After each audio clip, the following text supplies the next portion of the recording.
it's come to my attention that a lot of people have been giving their thoughts and feelings on a bunch of buffs for the Raiden Shogun.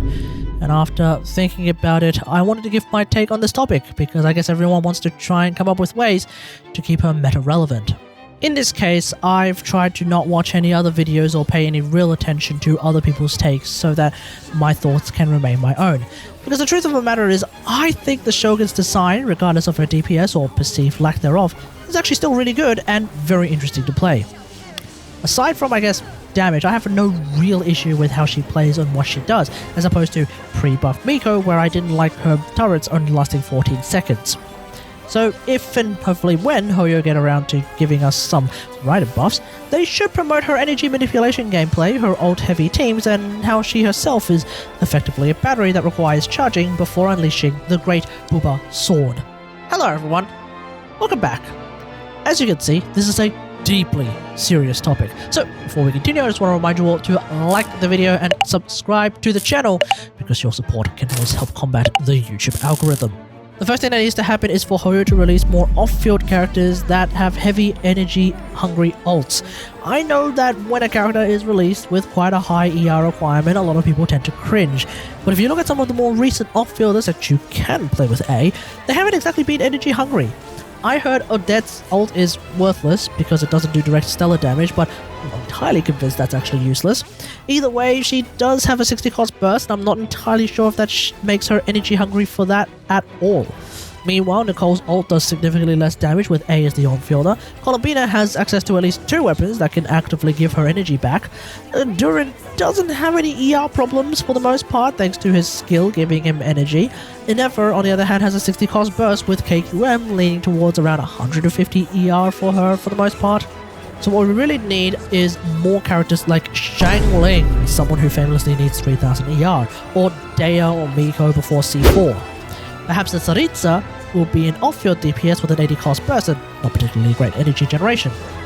The pulsed off-field from Stellar Conduct could be something that benefits A should such mechanic be made available in a team like that.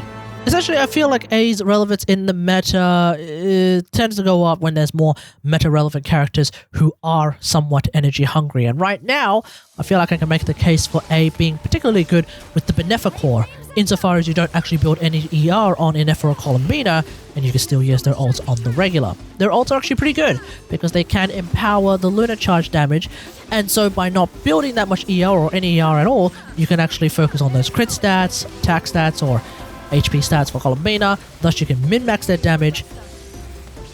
And that's pretty good, because as it turns out, A would once again be taking on the role of driving the team, as well as providing everyone with the energy that they so need. The second thing is to give A another supportive buff besides ult percent, because lately we've been seeing newer characters not be all that reliant on their ult, and to make matters worse, Luna and Stellar characters don't even care about damage percent. I feel like this might be the primary reason why the Raiden Shogun has ended up being benched for quite a lot of people. To that end, simplest solution is to give a team attack buff. Not necessarily a flat attack buff, because that's in Nicole's entire shtick. Instead, maybe a team-wide attack percent buff, but that does end up being her C4, and I've never really liked her C4. I suppose one way we could make this a little interesting is for her team-wide attack buff to of course be tied to her burst, but then also tied to how much resolve she has received. That way we can make a resolve mechanic a little more important as well. For another possible alternative, we could actually look at other characters for some inspiration, because it's curious that in this game we have Yunjin, who gives stacks of flat damage buffs to normal attacks, Shigvin can do the same for skill damage, yet we don't have anyone who does this for ult damage. Considering the Raiden Shogun's kit is all about cycling through ults to power her up, I'd say it stands to reason that she could actually give that Yunjin style buff to said ults as another way of giving them even more damage. And because this is a flat damage buff, this would also potentially work on characters who are Stellar or Lunar, because it's not actually a damage percent buff, it's a flat damage buff. So it could actually work, and then it would take into account whatever crit stats those Stellar or Lunar characters also have. The big question then is whether the whole team gets a shared pool of a lot of stacks, or whether each character gets a few stacks. But I would say that having this buff dual scale off the Raiden Shogun's ER and her attack does in fact make the most sense to me. What we also will need to know, should the day arise, is what the context of the Raiden Shogun buffs are. Because if we look at the Miko buffs, they came as part of introducing Stellar Conduct, so if the Raiden buffs were, let's say, part of introducing Rhyme Grass, they could end up being actually aggravate buffs, and therefore it would stand to reason that on top of an attack buff, A could potentially give a team-wide EM buff. Her I already gives a team-wide ult percent buff based on the energy cost of their ults, so I don't think we need another one like that. The third and final thing is simply A's damage. Now, we're of course talking about the Boomer Sword. I feel like for the Raiden Shogun's DPS, it should still be concentrated around Muso Ishin and of course Muso no Hitotachi. So I can think of a few potential options for buffing that damage. The first option is to just double the attack scaling off of Resolve stacks and move on. The second one could be that Resolve gives additional crit rate. Not crit damage since Sara already exists, but speaking of Sara, I think the people also demand Sara buffs. Another option could potentially be direct energy recharge scaling, such that even if you were to use something like the Catch, it would still make sense to go for an ER sound regardless. And the fourth idea could be additional attacks whenever you complete her ult's normal attack chain. I don't know, maybe this one's a little bit odd. Honestly, this part might be the most trivial fix for Hoyo, simply making the damage higher, making her attack stronger. Yeah, that should do the trick. But this does bring me to our constellations. Now, if we look at all of the 5-star characters that have received buffs recently, they have also received a comprehensive list of buffs to all of their constellations. You look at Miko, you look at Chi-Chi, you look at Venti even. All of their constellations were touched in some way, shape or form. So I would assume A would be receiving the same treatment. I, personally, don't have any issues with her C1 or C2 in their present form. They actually are perfectly fine in my opinion, but her C4 does sound a little bit boring and her C6 is currently feeling a little redundant because C2 Shinoden exists. Now granted, C2 Shinoden only works for Electro characters, C6 Raiden does work for everyone, but I feel like when it comes to characters that would actually enjoy the cooldown reduction from something like C6 Raiden, it's really just the Electro characters that actually care about this. I am of course referring to specifically God Miko, but I don't know, maybe you can make the case for someone like Xiangling? Maybe? But we just don't really have that many characters that actually care about their ults taking forever to come back from their cooldowns, and the only ones that kind of do care about that, well, they are Electro characters, so C2 Shinoden continues to make C6 Raiden, in my opinion, somewhat redundant. So if I were to come up with constellation buffs, well, considering that C1 is about getting resolved faster, I would say this constellation should also get the same treatment as Furina's C2. So, resolve gain is even further increased, but then on top of that, each stack of resolve above the limit will instead increase A's attack by a certain amount, capping out at a specific point. C2 is already a major constellation, giving A that 60% defense ignore for Muso no Hitotachi and Muso Ishin. So the big question is, what is the context behind those Raiden buffs again? We could go the same way as Miko's C6, by giving A plus 200% crit damage for Lunar Charge, or perhaps even Electro Rhyme Grass damage if that's a thing, so long as Electro Rhyme Grass also ignores defense to begin with. Alternatively, well, A could unironically make non-Dendro related Electro reactions crit.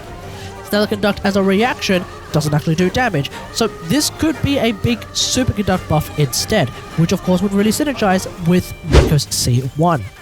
Electrocharge critting means that A won't need the Beneficor to still have access to a mechanic like this, and I think I've heard that Electrocharge hits more often than Lunar Charge, so I don't know, maybe this might end up being a DPS increase overall.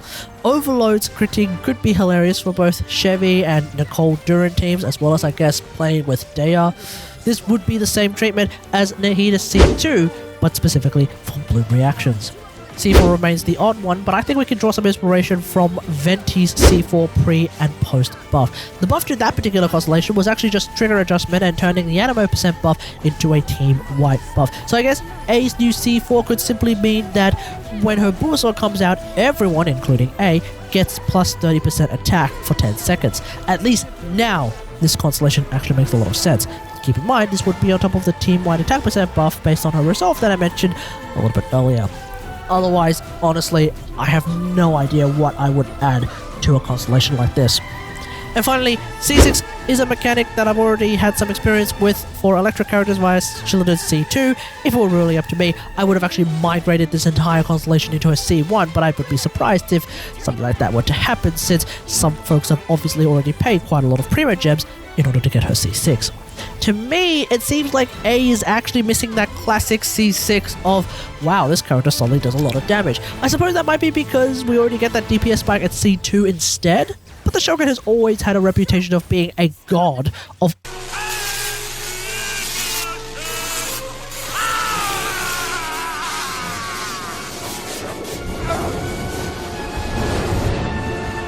So it would be nice if a C6 could truly reflect that instead of just an apparently not all that useful bit of cooldown reduction, at least from what I've heard. I've never tried this particular constellation out myself, so I don't really know.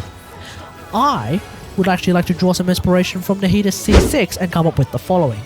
When A unleashes Muso Ishin, aka the Brugal Sword, a great maw shall open behind her, and from that a mighty arm with a massive blade shall swing down and attack all nearby opponents. We are of course talking about the ShogunBoss attack. While Muso Ishin is active, when A hits an opponent, she will also unleash her Eye of Stormy Judgment on all nearby opponents. This Eye of Stormy Judgment will do additional damage based on the amount of resolve stacks that A had acquired prior to this current activation of Muso Ishin. It would be significant attack and damage percent scaling, and potentially in AoE this might actually quadratically scale. We'll just have to see. When Muso Ishin ends, whether naturally or by swapping out of A, she will summon the final Calamity that will of course attack nearby opponents, dealing damage equal to a ludicrously high attack scaling, as well as taking resolve stacks used in this ult and her current energy recharge into account as a final damage scaling. Essentially, it stands to reason, for me at least, that if you were to go all out for C6 Raiden Shogun, I feel like you should pretty much get access to the ShogunBoss as a character, a playable character. This won't make me throw all of my Primo gems at A though, although that might be tempting, but I did recently C6 my God Miko, so I'm kind of fresh out, and you know, the upcoming characters are somewhat interesting. But it would be something cool for the C6 Shogun mains, so who knows? Maybe all the baseline changes will at least make her competitive in future content. We'll just have to see. Let me know what all this in the comments below. What buffs would you like to see for the Raiden Shogun? Let me know in the comments. I think at the end of the day, I still really like playing with the Raiden Shogun, whether in my absolute favorite team of all time, being of course the Inquisition, or occasionally with characters that I get to pick the least energy recharge artifact pieces, therefore min-max their damage, really just to prove a point. Despite that, I do look forward to one day reading Shogun buffs. I guess I hope they're about as comprehensive as the Miko buffs. We'll just have to see. Oh, one last thing. Senno's buffs did not include any changes to the Staff of Scarlet Sands, mainly because Staff of Scarlet Sands didn't already include any damage percent buffs, unlike Kagura's. So Hoyo didn't really see any need to give the weapon something like a Stellar Conduct percent buff as an additional stat. I bring this up to say, the Engulfing Lightning passive is just simply an ER into attack conversion passive. I don't see any reason why Hoyo would suddenly give it an additional passive, so there we go. Frankly, I think Engulfing Lightning is absolutely perfectly fine the way it is. I would leave it the hell alone. Anyway, hope you guys enjoyed this. If you like this video, hit that like button, subscribe for more Genshin Impact, and as always, until next time, I'll see you guys later. Thanks for watching. Bye.